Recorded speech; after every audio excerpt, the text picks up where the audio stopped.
That's Pastor Ray Frank, Syracuse Wesleyan Church. And today is Monday, December the 23rd, just a couple of days before Christmas. Well, I'm not spending Christmas alone this year, but I was thinking of some of my friends who may spend that day by themselves, and it reminded me of an experience that I had on Christmas of 1968. My folks were living in Colorado Springs. Of course, I was living at home with them. I had a little brother and an older sister. My sister had come home from college for the day, for that week. And they were going to Carthage, Missouri to visit my grandparents on my mom's side. And I had moaned about, I had a wonderful job in a construction work site, and I made pretty good money for a kid back then. And I was really moaning about how much money I would lose 4 days of work. Well, one of the things my parents would do from time to time is let me make really bad decisions with the hope that by doing so, I would learn how to make good decisions. So my dad, I think wisely now, at the time I didn't know about it, but decided that I could make up my mind. If I wanted to stay there and work and be alone, I was old enough to stay in the house by myself. They decreed, and they would go on and leave me there if I wanted to. I said, sure, that's what I want to do. I'll never quite forget that Christmas morning. I had gone out to deliver papers on my little brother's newspaper route that I was covering for him while he was gone.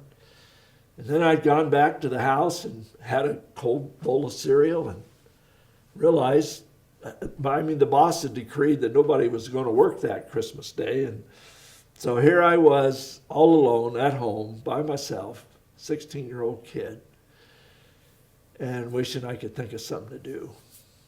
Well, there are people who, for whatever reason, will be spending the day alone Christmas Day. So I tried to think, what would I do now? For whatever reasons, whatever circumstances came about that I would be spending that day by myself.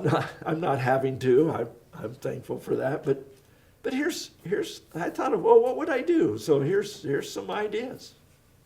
May or may not be helpful. This is not a word from the Lord. This is just out of the top of my head. Well, the first thing I think I would do is fill the house with music.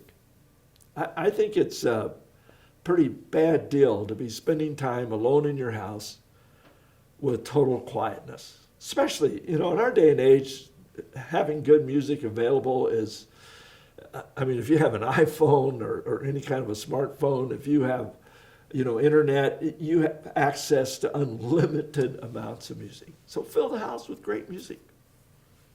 I think I'd read one of the Gospels, maybe the book of Luke. I know it might take an hour or two, but I'd try to fill my day with the good news about Jesus and be thankful about what he would be doing. I think maybe I'd try to make at least 3 phone calls to old friends that I hadn't talked to for years. Something about stirring up old memories with people that you were close to years ago has something to do with bringing comfort and joy, even when you're by yourself. I think I'd probably try to take a walk. If the weather's so that I could, for no other reason than to get out of the house and try to get some fresh air in my lungs and change my circumstance a little bit. I think maybe I would try to clean out a closet or at least a drawer that had become cluttered. It's amazing the emotional impact that such a simple little thing has, at least for me. Something that I've put off for a long time and decide, hey, today I've got a free day, I could do that. And then I think I would try to count my blessings. Maybe even make a list of 100 things that I was thankful for. That may seem daunting to you if you're all by yourself and it's not a good circumstance. But you know, even in life's worst circumstances, if we focus, we can think of things to be thankful for. And I would try to make a list of that. Well, I hope you realize that that's just my own thinking. I'm certainly not suggesting that anyone should spend a day alone. Most of us do have a choice, and I hope you've chosen to be with family or friends and make yourself, part of a group somewhere that's enjoying fellowship and good food. And if nothing else, find a ministry that's helping homeless folks or soup kitchen or something that day, volunteer. I don't recommend spending the day by yourself. Well, you may be wondering, what did I do that Christmas Day of 1968? I didn't do any of those things.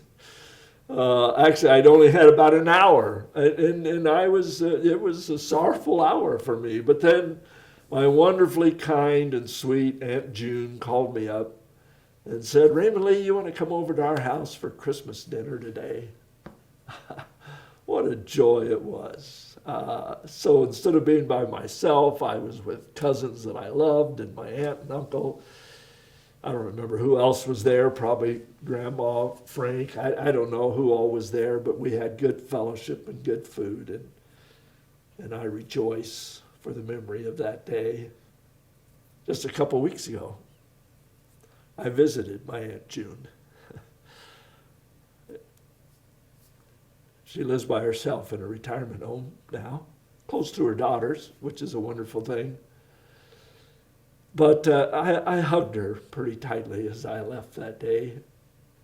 And I remembered the day that I had faced the thought that I would spend Christmas Day all by myself. And she had stepped in and made it a day of good memory, a day of good lesson.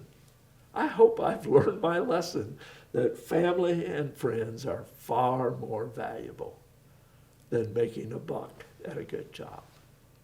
Well, do you have an opportunity to make a good memory for somebody this Christmas week? Think about it. Maybe somebody you hadn't thought about for a while you could reach out to, invite them over, have some good fellowship and some good food. Well, whatever you do, I pray that you'll have a Merry Christmas and a blessed week.